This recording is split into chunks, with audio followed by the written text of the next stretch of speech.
إن الحمد لله نحمده ونستعينه ونستغفره ونستهديه ونعوذ بالله من شرور أنفسنا ومن سيئات أعمالنا من يهده الله فلا مضل له ومن يضلل فلن تجد له وليا مرشدا وأشهد أن لا إله إلا الله الواحد الأحد الفرد الصمد الذي لم يلد ولم يولد ولم يكن له كفوا أحد وأشهد أن سيدنا وحبيبنا محمدًا عبده ورسوله بلغ الرسالة وأدى الأمانة ونصح للأمة وتركنا على المحجة البيضاء ليلها كنهارها لا يزيغ عنها إلا هالك صلوات الله وسلامه عليه وعلى آله وأصحابه والتابعين لهم بإحسان إلى يوم الدين أما بعد أيها المسلمون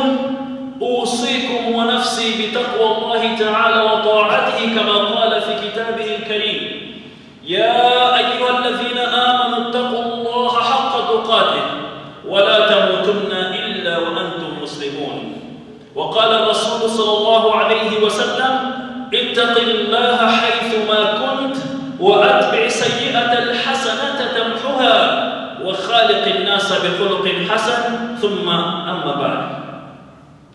Brothers and sisters in Islam, a few months ago I talked about the importance of dua, supplication, invoking Allah subhanahu wa ta'ala. And I said that it's a very powerful weapon that we have to use all the time, whether in prosperity or in adversity. We need dua because we can't live without Allah subhanahu wa ta'ala. Nothing can be done without the will and permission of Allah subhanahu wa ta'ala. So we constantly need to worship Allah subhanahu wa ta'ala. We constantly need to supplicate to Allah subhanahu wa ta'ala to avert what's evil and to help us achieve our goals. So today, I will be talking about some of the reasons which can render your supplication rejected by Allah subhanahu wa ta'ala at the time when you badly need solutions from Allah subhanahu wa ta'ala, when you badly need help from Allah subhanahu wa ta'ala. So you keep supplicating, you don't get answers. So we will be talking about the reasons for that.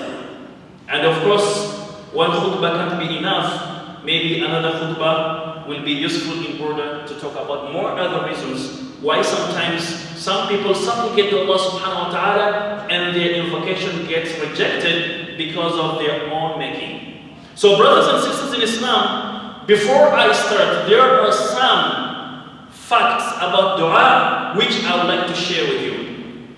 So we have to know as Muslims that by supplicating to Allah subhanahu wa ta'ala, by invoking Allah subhanahu wa ta'ala, you are worshipping Allah subhanahu wa ta'ala. So dua per se is an act of worship. Whether Allah gave you what you wanted or He didn't give it to you, by making dua, you are worshipping Allah subhanahu wa ta'ala. It is a meritorious act of worship.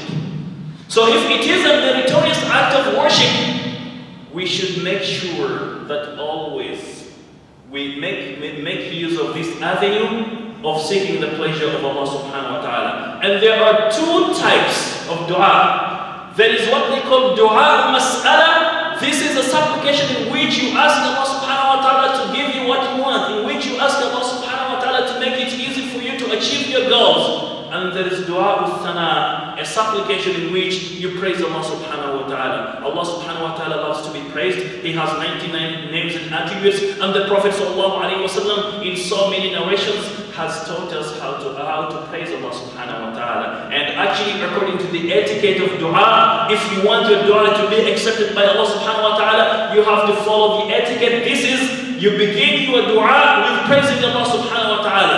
Then after praising Allah subhanahu wa ta'ala, you thank Him for the bounties and blessings that He has given you. Then you pray to Allah to give blessings and mercy to Prophet Muhammad sallallahu alaihi wasallam, and then you ask what you want. So you begin with praising Allah subhanahu wa ta'ala. And praising Allah subhanahu wa ta'ala per se is dua. So by praising Allah, actually you are making dua. By praising Allah subhanahu wa ta'ala, you are worshipping Him. And actually there is nothing that you can achieve without the help of Allah subhanahu wa ta'ala. So whether we are in prosperity or adversity, we need to resort to Allah subhanahu wa ta'ala. In a hadith that was narrated by Nu'man ibn Bashir, he said, قال الرسول صلى الله عليه وسلم الدعاء العبادة ثم قرأ وقال ربكم ادعوني أستجب لكم إن الذين يستكبرون عن عبادتي سيدخلون جهنم داخلين. So the Prophet ﷺ told his companions that supplication is worship. So by mere supplication to Allah, you are worshipping Him. And he quoted a verse from Surah Al-Imran, verse number 134. He says, وَقَالَ رَبُّكُمْ ادْعُونِي أَسْتَجِبْ لَكُمْ. Your Lord says, call upon me in your supplication, I will answer you. So Allah subhanahu wa ta'ala is assuring us that if you call upon Him, if you invoke Him, if you supplicate to Him, rest assured that He will answer your supplication. And if He doesn't answer, then there is a problem in you. So you have to look into yourself, you have to evaluate yourself to make sure that you avoid reasons as the reasons why Allah subhanahu wa ta'ala might not accept your dua. So the verse continues, إِنَّ الَّذِينَ يَسْتَكْبِرُونَ عَنْ عِبَادَتِي سَيَدْخُلُونَ جَهَنَّمَ دَاخِرِينَ. So Allah subhanahu wa ta'ala is telling us that those who disdain His worship, those who disdain worshipping Him, they will enter hellfire utterly humiliated. So in this case, Allah is telling us that you cannot do without dua.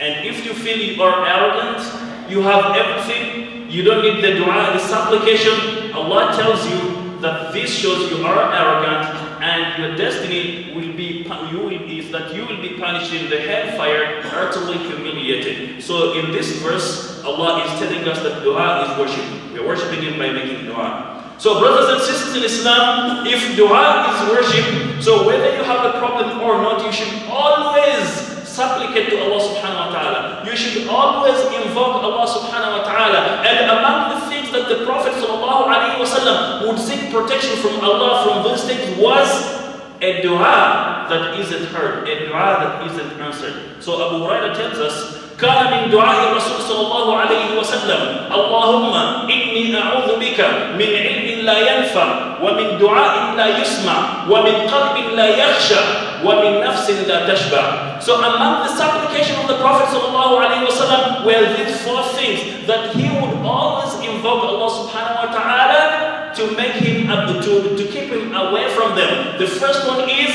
oh Allah, I seek protection, I seek refuge with you from knowledge which is not beneficial.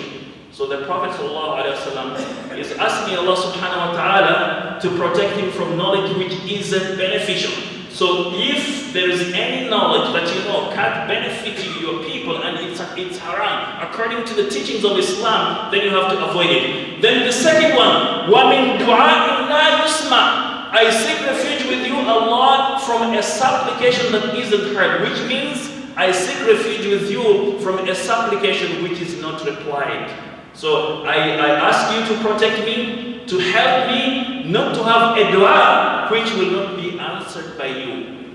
وَمِن قَلْبٍ لَا يَخْشَى, from a heart which is not humble, وَمِن نَفْسٍ لَا تَشْبَعْ, and from a soul which is not satisfied. So the Prophet ﷺ was seeking refuge with Allah subhanahu wa ta'ala from these four things.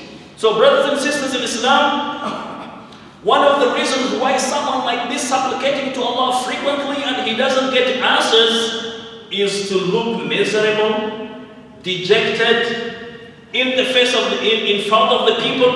You look unhappy, you look miserable, according to how you speak to them, your attitude, you give them the impression that you are sad, and because of this, it affects your dealings with them. So because you have your own problems, these problems affect how you deal with others. They were not the cause of your problems. Your problems are a trial to you from Allah subhanahu wa ta'ala. So you need to seek recourse to Allah subhanahu wa ta'ala to solve your problems. But when you are in public, you have to maintain a good attitude. Don't mistreat people because of the problems that you are suffering. They are not the cause of your problems. So this, if you keep blaming your problems on the people, if you keep mistreating people because of your problems, if you maintain a negative attitude towards the people because of your problems, then this could be one of the reasons why your supplication will not be answered by Allah subhanahu wa ta'ala. Prophets and messengers, they suffered a lot. In private, they would cry, they would grieve, but in public, they maintained a positive attitude. and they didn't blame their problems on anyone. So Ibrahim alayhi salam, for example, when he was thrown out from his town by his own father and the polytheists who were worshipping idols, so this man came to them to reform them. He told them to worship only Allah subhanahu wa ta'ala. His own father and some of his relatives, they chose to drive him away from his birthplace. What did he tell them? According to the Quran in Surah Maryam, chapter 19, verse 48, Allah subhanahu wa ta'ala says, وَأَعْتَزِلُكُمْ وَمَا تَدْعُونَ مِن دُونِ اللَّهِ وَأَدْعُوا رَبِّي عَسَىٰ أَلَّا أَكُونَ بِدُعَاءِ رَبِّي شَقِيًّا. So Ibrahim alayhi salam, when he was driven from his birthplace by his own people, his father and others who were supporting his father, he tells them, I will withdraw from you. I will withdraw from you. I will leave your town. I will go away. I will leave you alone with what you are worshipping apart from Allah subhanahu wa ta'ala. So I'm going to leave the city to leave you in this city, and whatever you worship apart from Allah subhanahu wa ta'ala, وَأَدْعُوا رَبِّي, and I will supplicate to my Lord. I will invoke my Lord. عَسَىٰ أَلَّا أَكُونَ بِدُعَاءِ رَبِّي شَقِيًّا. Perhaps by supplicating to my Lord, by invoking my Lord, I will not be miserable. I will not be unhappy. So if you think that by driving me away from this city, I will be dejected, I will be sad, I will be anxious, it won't happen. I will resort to Allah subhanahu wa ta'ala, and I will continuously worship Allah subhanahu wa ta'ala, invoke Allah subhanahu wa ta'ala with a positive attitude, strong faith, because I'm very sure that I can't be disappointed if I resort to Allah subhanahu wa ta'ala. So he doesn't give them the chance to rejoice in his predicament. He's giving them assurances that he's very sure, he's very certain that Allah subhanahu wa ta'ala will find a way for him. And even if they are driving him away from his birthplace, he's not sad. He will stay calm, serene, tranquil, hoping that Allah subhanahu wa ta'ala will find solutions to his problems. So brothers and sisters in Islam, we have to maintain a good attitude, especially when we're going through tough times. And we shouldn't blame it on anyone else. Maybe we can blame it on ourselves, or we can know that it's a test from Allah subhanahu wa ta'ala, and rather increase our worship to Allah subhanahu wa ta'ala, increase our supplication to Allah subhanahu wa ta'ala. So brothers and sisters in Islam, another reason why someone's supplication might not be accepted by Allah subhanahu wa ta'ala is to eat the food which is haram. First of all, you earn illicit money, and from this illicit money, you buy food for yourself and your family, you buy clothes for yourself and your family, you buy whatever property for yourself and your family from illicit money, from defrauding people, from scamming. So how would Allah subhanahu wa ta'ala accept your dua when everything you use is haram, is contradictory to the teachings of Islam?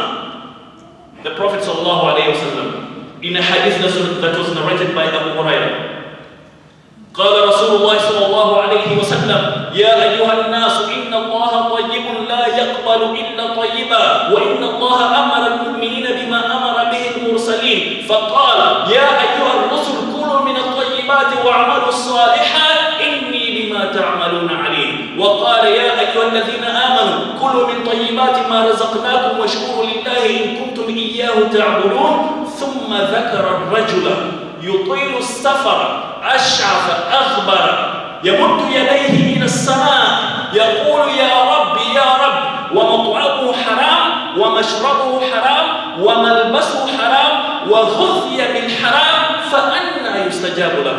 So the Prophet ﷺ was addressing his companions. He said, O ye people,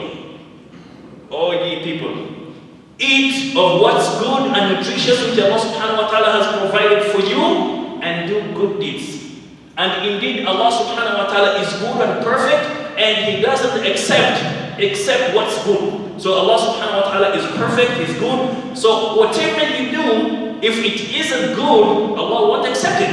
So the Prophet quoted a verse. Before that he told them, and indeed Allah has commanded His prophets and messengers with the same injunctions that He has commanded you to do.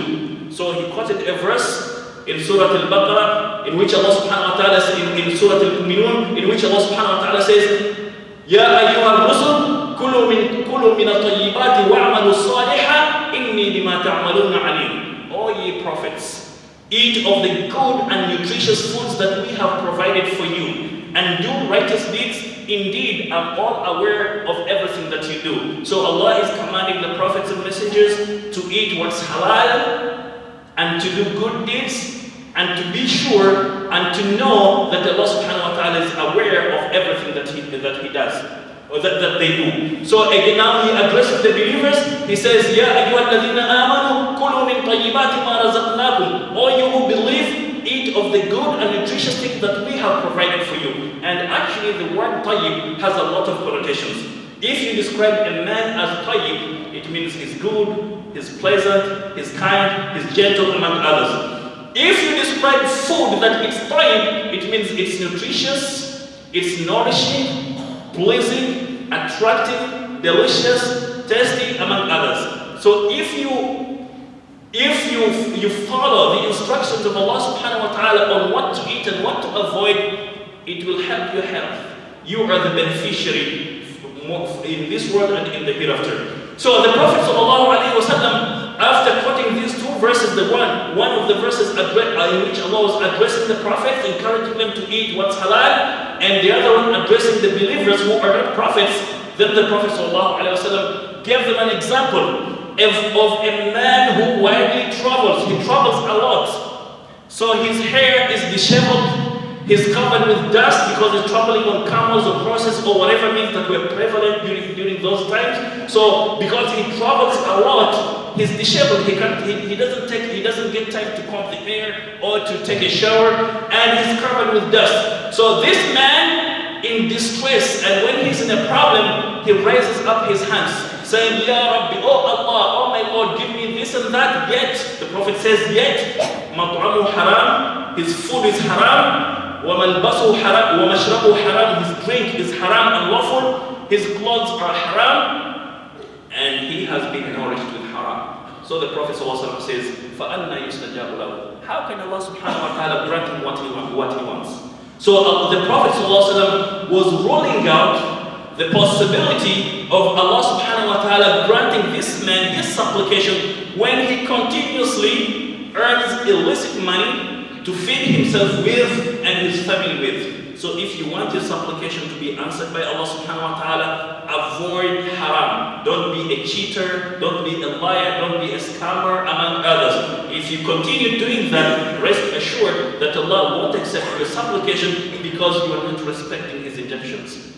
So another reason, brothers and sisters in Islam, is to ask Allah subhanahu wa ta'ala to help you do something which is haram. So you want to do something, it's haram, you know very well Allah doesn't like it, it's unlawful, yet you're asking Allah subhanahu wa ta'ala to help you do it when you know it's haram. So in a hadith that was narrated by Abu Sa'id al-Khudri, one of the bona fide companions of the Prophet sallallahu alayhi wa sallam, he said, قال رسول الله صلى الله عليه وسلم يستجاب لأحدكم ما من رجل يدعو بدعوة ليس فيها إثم ولا قطيعة رحم إلا أعطاها الله إياها بإحدى ثلاث خصال، إما أن يعجل له دعوته أو يصرف عنه من السوء مثلها أو يدخر له من الخير مثلها. قالوا يا رسول الله أفنكثر؟ قال الله أكثر. So in this hadith, the Prophet ﷺ says, there is no a single person who supplicates to Allah subhanahu wa ta'ala, asking him to give him his goal, to let him achieve his goals, or asking him to avoid harm.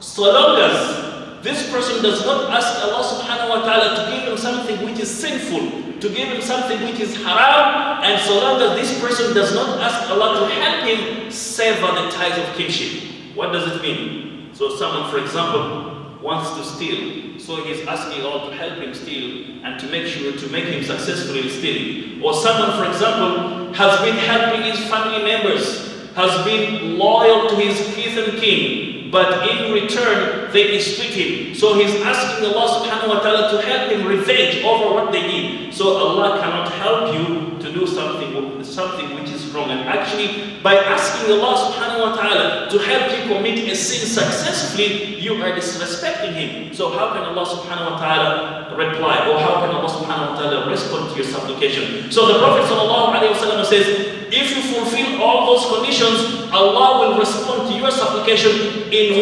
either one of the three ways. One, He can hasten to grant you what you want. So you have a problem or you have a goal, you want to achieve it, Allah will make you achieve it quickly, as quick as you want, as quickly as you want.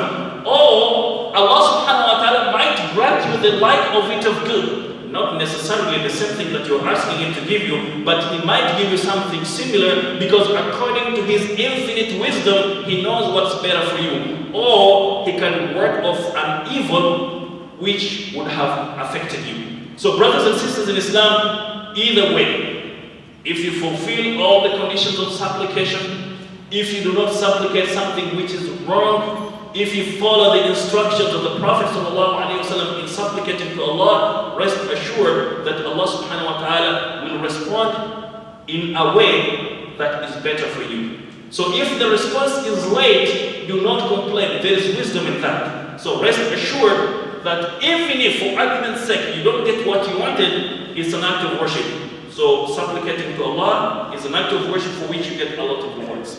So brothers and sisters in Islam, another reason why someone could get his supplication rejected by Allah subhanahu wa ta'ala is to not to be afraid of doing haram. You continuously do haram and you let what's halal distract you from what's haram. What does it mean? The word in Arabic used here is al-wara. Al-wara has three main connotations. The first one is to be totally devoted to Allah subhanahu wa ta'ala, that you cannot entertain any idea of committing a sin. Even the idea of thinking about a sin, you avoid it because you are worried.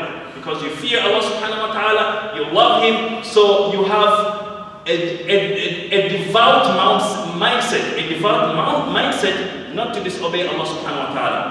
Another connotation is al-wara means that you don't engage in something that's halal so much so that it makes you forget your obligations towards Allah subhanahu wa ta'ala. What does it mean? You take your family on a weekend, you go for entertainment, it's halal. If it's within the parameters of the teachings of Islam, while you are entertaining your family members, while they are also entertaining you, you are enjoying with one another, you hear the adhan and you procrastinate. You will pray after 10 minutes, after 20 minutes. So if you are a worried person, a devout Muslim, the moment you hear the adhan, you leave everything and you go to pray. You go to do what's obligated by Allah subhanahu wa ta'ala. Al-wara also means to avoid being in a suspicious place, or to avoid being in suspicious circumstances. As a believer, you don't find yourself in a place whereby if someone sees you, he will suspect you of wrongdoing. So if you are worried, you avoid places where you could be easily suspected by someone. So Umar ibn al-Khattab radiallahu anhu tells us, Bil-wara amma harram Allah ta'ala يقبل الله تعالى الدعاء والتسبيح. So with devoutness that keeps away from what Allah subhanahu wa ta'ala has prohibited, Allah will accept our supplication and our glorification. In other words, if you have this mind of avoiding any suspicious place, being in any suspicious circumstances, indulging in what's halal so much so that you get easily distracted from doing what's obligatory, then Allah subhanahu wa ta'ala will accept your dua. So you don't neglect the obligations that Allah subhanahu wa ta'ala has enjoined upon you. So even if something is halal that you're doing, so long as it's now time for you to fulfill your obligations towards Allah subhanahu wa ta'ala, you leave it and you turn towards the rights of Allah subhanahu wa ta'ala. Another reason, and this will be the last, is that most of the time when we are in trouble, when we're facing a lot of challenges and problems, we turn towards Allah subhanahu wa ta'ala for solutions. But when Allah subhanahu wa ta'ala solves our problems, when Allah subhanahu wa ta'ala helps us achieve our goals and targets, we forget Him. So a person, for example, who's always making dua dua because he was jobless. A person was always making dua because he was about to sign a deal. When he gets the job, he gets the deal, he forgets Allah subhanahu wa ta'ala. Likewise, a person, for example, would be kind, would be charitable. So he gives charity only when he's in prosperity. And when he's in adversity, he doesn't give it. Yet, it's more important to give it when you are in adversity. And I repeat it. You know, some people, when you tell them, for example, to give a charity, they say, I am jobless now, I can't give it. The Prophet ﷺ, when he was asked about the best form of charity, he said, we'll give it وَأَنْتَ صَحِيحٌ شَحِيحٌ. You give charity when you're still healthy, you have decisions, because you know, when you are in your deathbed, you're not independent. You're just advising people to do this and that. So the Prophet ﷺ says, the best charity that you can give is to give it when you are healthy and when you need it the most. So you are in difficulties, you are in trouble, someone who is facing more difficulties than you comes to you, so help him. Probably, perhaps, by virtue of helping this person who is suffering more than you, Allah will remove your distress. You know, some Muslim poets who were pious and devout, they said, نحن ندعو الإله عند الكروب ثم ننساه عند تفريج الكروب. So we worship Allah, we are devout to Him, we supplicate, we invoke Him when we are in trouble, when we are in difficulties. But when the problems are solved, then we forget Allah subhanahu wa ta'ala. So Allah subhanahu wa ta'ala tells us in Surah Al-Imran, He says, وَسَارِعُوا إِلَى مَغْفِرَةٍ مِّن رَبِّكُمْ وَجَنَّةٍ عَرْضُهَا السَّمَاوَاتُ وَالْأَرْضُ أُعِدَّتْ لِلْمُتَّقِينَ الَّذِينَ يُنْفِقُونَ فِي السَّرَّاءِ وَالضَّرَّاءِ وَالْكَاظِمِينَ الْغَيْظَ وَالْعَافِينَ عَنِ النَّاسِ. So Allah subhanahu wa ta'ala tells us, be quick in the race of seeking the forgiveness of your Lord. In other words, compete with one another to seek forgiveness from Allah subhanahu wa ta'ala and to ask Allah subhanahu wa ta'ala to admit you in paradise, the width of which is the width of the entire heaven, all of the heavens and the earth. So all of the heavens and the earth combines together, this is the width of paradise according to this verse. أُعِدَّتْ لِلْمُتَّقِينَ. So this paradise has been prepared for the God-fearing, those who fear Allah. And actually, al-muttaqi, it comes from the word taqwa, and taqwa means to put a barrier between you and what Allah subhanahu wa ta'ala has prohibited. So you shield yourself from sins. And by doing so, you're shielding yourself from the wrath of Allah subhanahu wa ta'ala. And by doing so, you're shielding yourself from the punishment of Allah subhanahu wa ta'ala. So that vast paradise has been prepared for those who fear Allah, for those who do not come close to the sins in which they will annoy Allah subhanahu wa ta'ala, for those who try their best to avoid the wrath of Allah subhanahu wa ta'ala. And Allah explains one of the attributes of those who truly fear Allah subhanahu wa ta'ala. He says, الَّذِينَ يُنْفِقُونَ فِي السَّرَّاءِ وَالضَّرَّاءِ. There are those who spend in charity freely, whether in prosperity or in adversity. So in all situations, they spend for the sake of Allah subhanahu wa ta'ala. Because they know whatever they have is from Allah subhanahu wa ta'ala. And the more they give, seeking the pleasure of Allah subhanahu wa ta'ala, the more they will get. So if you have the attitude of giving when you are in prosperity, and when you are in adversity you withhold, then this could be one of the reasons why Allah subhanahu wa ta'ala does not answer your supplication. بارك الله لي ولكم في القرآن العظيم ونفعني وإياكم بالآيات والذكر الحكيم. أقول قولي هذا وأستغفر الله العظيم لي ولكم فاستغفروه إنه هو الغفور الرحيم.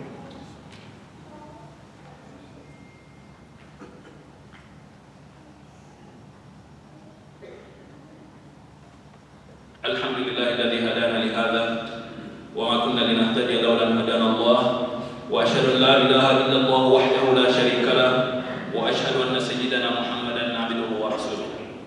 Brothers and sisters in Islam, it's very important as well, in as much as we supplicate for ourselves, in as much as we invoke Allah subhanahu wa ta'ala to help us and to remove any trouble from us, we have also to supplicate for others, for our fellow believers, Muslim women and men. So if you invoke or you supplicate to Allah for someone else to find solutions for their problems, the malaika, the angels will say, Ameen wa laka bil mithl. So they will ask Allah subhanahu wa ta'ala, to answer your supplication and to give you the same. So by supplicating for others, you are actually supplicating for yourself. You get the rewards and you get a lot of bounties. So when you see someone enjoying himself, enjoying the bounties and blessings of Allah subhanahu wa ta'ala, pray for him and don't be jealous of him. Don't envy him. Instead, you pray for that person. By doing so, you are actually praying for yourself.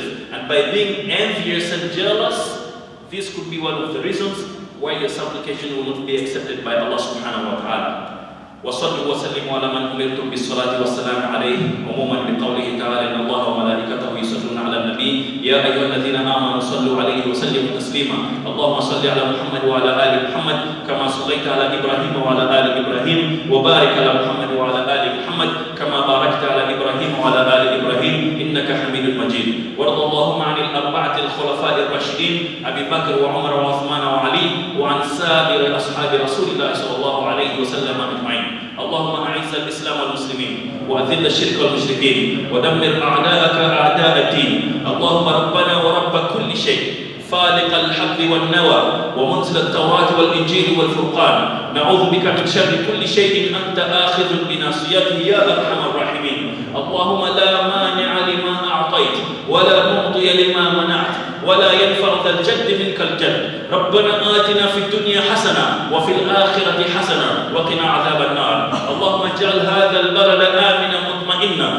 رخاء سخاء وسائر بلاد المسلمين عباد الله إن الله يأمر بالعدل والإحسان وإيتاء ذي القربى وينهى عن الفحشاء والمنكر والبغي يعظكم لعلكم تذكرون فاذكروا الله العظيم يذكركم واشكروه على نعمه يزدكم ولذكر الله أكبر والله يعلم ما تصنعون